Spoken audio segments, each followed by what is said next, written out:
is Pat Lynch, and I'm happy to welcome you to Women's Radio. And today we have another in this wonderful series that we're doing with Christine Baumgartner on relationships. She is a relationship master. She was one of the very first people to work with John Gray. And if that name doesn't ring a bell with you right away, he is the person that wrote Men Are From Mars and Women Are From Venus. So it's all about relationships. So whether those are personal relationships or business relationships, it's how we relate to each other. And we were just chatting before we started recording about ways that men and women relate, like in business, but also in relationships and personal relationships. So we're going to talk more about that today. And I'm very happy to welcome Christine back to Women's Radio. I'm very excited. And National Women's Day. How exciting is I know. that? I How know. appropriate. I know. I'm waiting for the day when we just have celebrations everywhere. And Yes. I'm a big celebration person, so I think this is another good reason to have a great celebration. Looking for things to celebrate is great.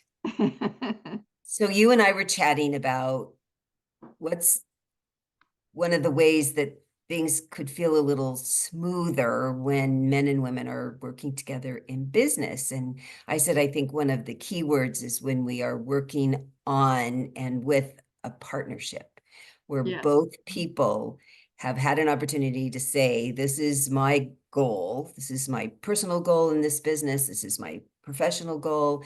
And this is how I see it coming together. This is how I would like things to happen. And both people get to say what would work for them. Because so often we just assume everybody's thinking the same thing and they really aren't.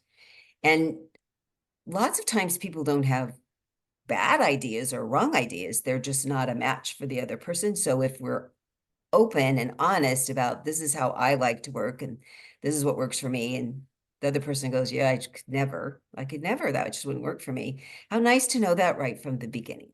Yes, right. So part of creating a partnership is getting clear about what it is that's important to you in the business, and then being brave to say it to the other person and stick by your convictions of this is what it is, that way I feel, and also be really open to going, I never thought of that way. I never thought of that. Because sometimes we get so mired in the way that we think it should be, and there shouldn't be another way. And I have to tell you, I'm now in my third place of volunteering at a horse therapy place. And I have to tell you, there's a lot of different ways to clean a stall. I mean, that's a pretty basic thing. Taking poop out of a stall and putting it in a big dumpster. I've now learned 3 very different ways from 3 very different places, and they're all really good and they're all really different. So that's a really basic thing. This is businesses that can be really complicated, of how to have human resources, how to have research and development, how to do marketing, how to do sales. I mean, really, there's so much variety that if you come together with the opportunity of getting to say, this has been my experience in the past and what worked, and the other person says, well, in this culture, sometimes that doesn't work, but this works better. But well, we could listen to your idea too. Then you're starting off on generally a more level playing ground. And I think that that's where a lot of places don't seem to mesh. They just jump in. Everybody comes in with their very specific ideas and they aren't meshing like a cog. It's not like a handshake of an agreement for a partnership. Right, right. So then let's say you've had the conversation. I'd like it this way. I'd like it this way. Okay, we've come to a negotiation where both people have agreed. I'm going to give on this. I still feel okay. And I'm going to give on this and I still feel okay. And then you write it down and then you make a plan of how often you're going to review it, because you need to review, because especially if you're doing something brand new, who knows? That's a very important part of the process, is the review part. Yeah. And be open and willing to listen to each other and the feedback about how it affected them, things like that, which can sometimes be uncomfortable, but needs to be covered. Well, and often, especially if you're doing something new, who knows if it's going to work or not smoothly or well. So, you give it a quarter. I mean, oftentimes in businesses, you go 3 months and then you say, how are we doing? And it might be things are okay. Let's revisit it the next quarter. Oh my God, everything just went to shit. But you only have 3 months where things went to shit. So maybe you can or, this worked well, but this didn't. We need to relook at this. And yes, everyone's really busy in their business life. Everybody's got a very full personal life. What I've learned personally from coaching people in business and in my own business is it's better to talk about it now than at the 1 year point, because then things could be even worse. And how do you fix something that's a whole year? It's much easier to make some adjustments after a quarter. And then you have guidelines set down about how are we going to have this conversation about, I knew you came up with this really great idea and it didn't really work. So that the person still feels valued, that they came up with the idea and they understand why it didn't work. And they're still a part of coming up with a new idea of something that might work differently, so that you're not having people feel unincluded, even if their idea didn't work out. Because if you start out saying, we don't know what's going to work, we're all going to just try this, nobody's going to be at fault if it doesn't work or it does work. I mean, unless you're taking somebody to space or something. I mean, I just watched Hidden Figures the other night and it made me think about that. But most things can be adjusted generally every quarter. And then one of the things Pat and I talked about is that it's impossible not to bring what's happened in your personal life earlier that day, or even in your business life earlier that day, when you've now come into this meeting, that maybe somebody's going to say, your idea didn't work and we're going to have to change it. And you're feeling a little more sensitive and it could feel more personal.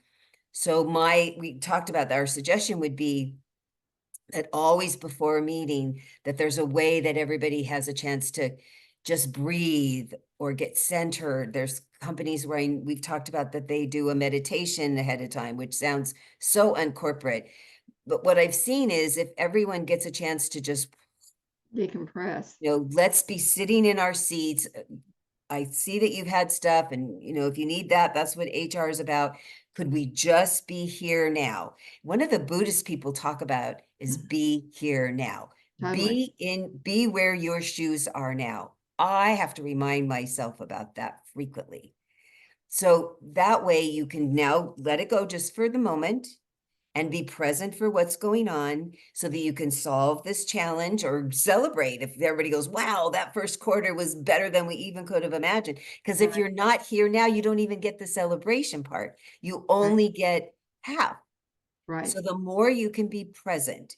So I think it's a very important for the corporate culture to set a standard that at the beginning of every one of these meetings, that there's a way of bringing people physically, emotionally, mentally into the room.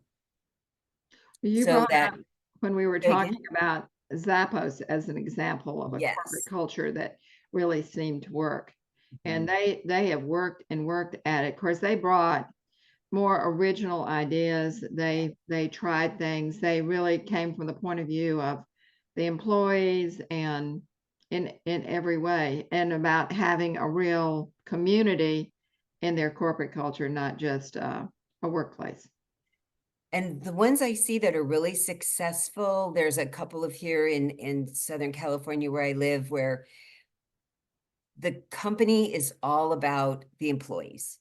They're all about making sure the employees are feeling thought about and cared about, and not, given everything, but that there's a way of making them feel a part of the company. They feel Right. like they're in partnership of the company, that they have a team that they're part of, that the team is looking out for each other, whether it's a structured team in a department or there's a department head that's in charge of the teams.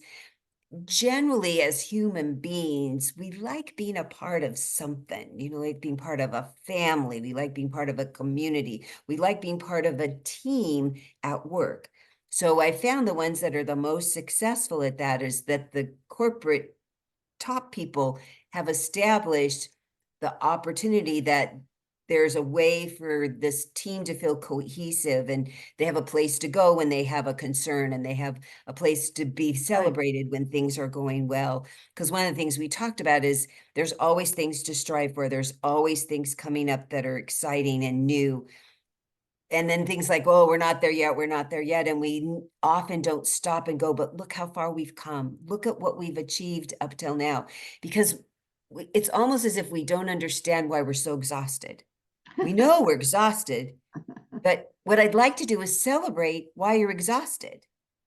You know, if you ran a marathon, we would celebrate, you should be tired. You should be tired for a couple of days.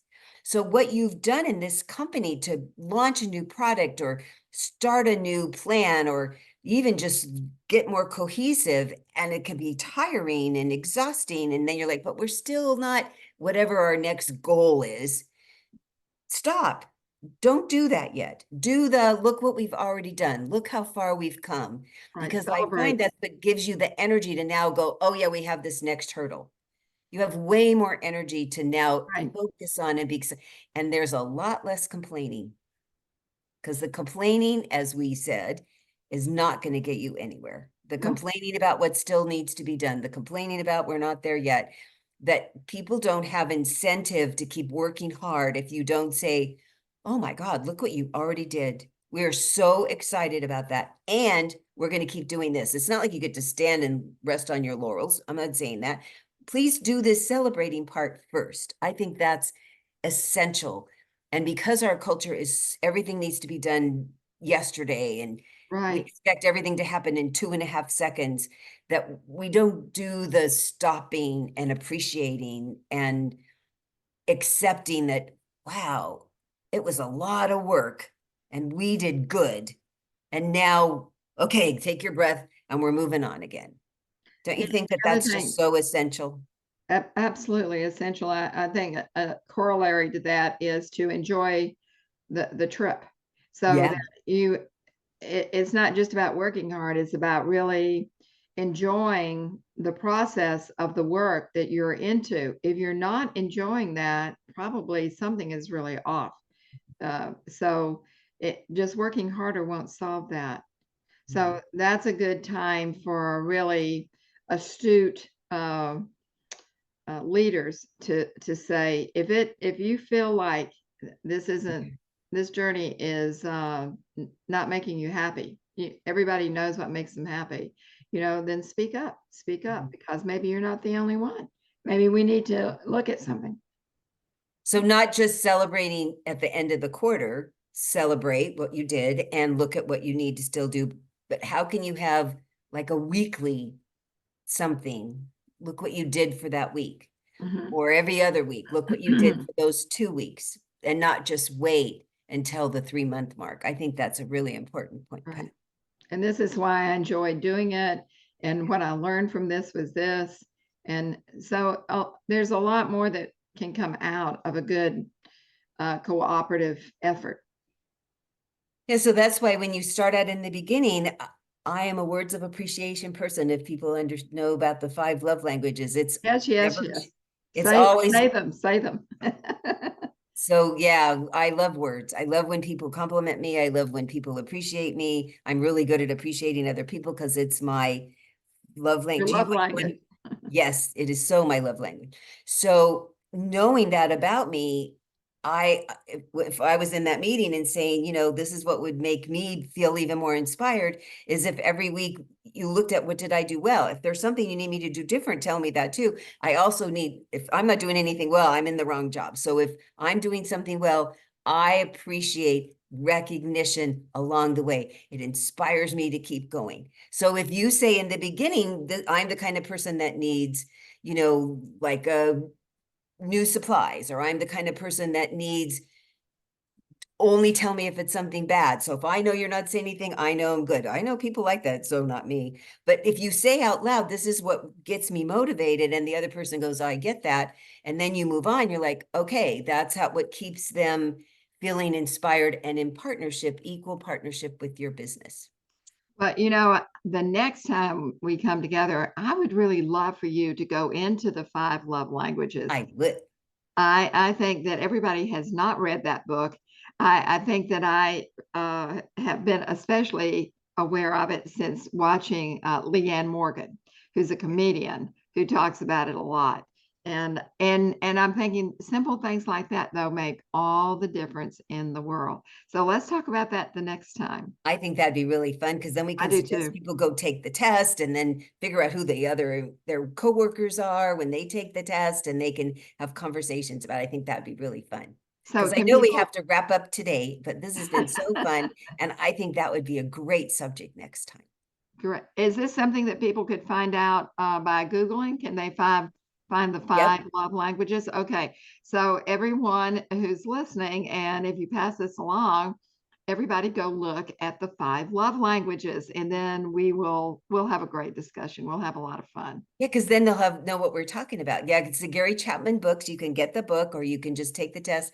The quiz takes 10 minutes. That's Oh all. wow. Just go zipping through it, pick the thing that feels the most to you. Because there's times you just go, oh yeah, that's so me. And then you're like, oh, but I like a couple of those things. Pick the one that's the most. You can always go The back and most. take it again. Uh-huh. But it's 10 minutes. It'll give you your the top thing, and down to the least important thing to you. And it's eye-opening. It's so helpful. And then you can go, oh, this is who I am, and this is the way I feel cared about. Please do this for me.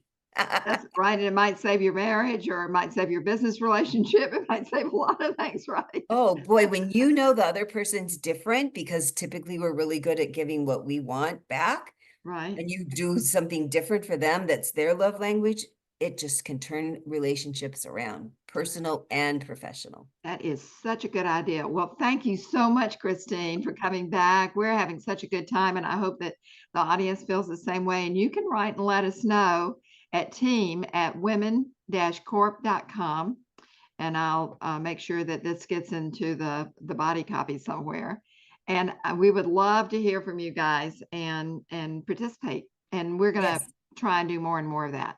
Yes. So thank you again. Thank you You're for welcome. participating, and My pleasure. we'll see you in a week. Okay. Bye-bye.